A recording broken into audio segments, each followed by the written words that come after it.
Hi hello friends, ನಾವು ಇವತ್ತು apple juice ಮಾಡಿದ್ದೀವಿ. ಅದಕ್ಕೆ ಇನ್ನೊಂದು ಹೆಸರು ಎ ಬಿ ಕೆ ಅಂದರೆ ಆ್ಯಪಲ್ ಮತ್ತು ಬನಾನಾ ಮತ್ತು ಖಜೂರು. ಎಲ್ಲರೂ ABC ಜ್ಯೂಸ್ ಮಾಡಿದರೆ ನಾವು ABK ಜ್ಯೂಸ್ ಮಾಡೀವಿ ಅಂದರೆ ಶುಗರ್ ಫ್ರೀ ಜ್ಯೂಸ್. ಜಾರಿಗೆ ಎಲ್ಲ ಹಣ್ಣು ಹಾಕ್ಕೋಬೇಕು ಕಟ್ ಮಾಡಿಕೊಂಡು, ಆಮೇಲೆ ಹಾಲು ಹಾಕಬೇಕು. ಹಾಲು ಹಾಕಿ ಗ್ರೈಂಡ್ ಮಾಡಬೇಕು. ನಂಗೆ ಜ್ಯೂಸ್ ಅಂದರೆ ಭಾಳ ಇಷ್ಟ. ನೀವು ಒಮ್ಮೆ ನಾವು ಮಾಡ್ದಂಗೆ ಟ್ರೈ ಮಾಡಿ ನೋಡ್ರಿ.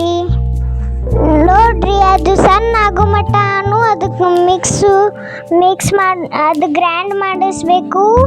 ಆಮೇಲೆ ಅದಕ್ಕೆ ಕಪ್ ಒಳಗೆ ಹಾಕಿ ಕುಡಿಬೇಕು ಮಸ್ತ್ ಮಜಾ ಮಾಡಿಕೊಂಡು. ಆಮಿ ಟೇಸ್ಟಿ ಜ್ಯೂಸ್ ರೆಡಿ. ನೀವು ಹಿಂಗೆ ಟ್ರೈ ಮಾಡಿ ನೋಡ್ರಿ ಎಲ್ಲರೂ. ಬಾಯ್ ಬಾಯ್.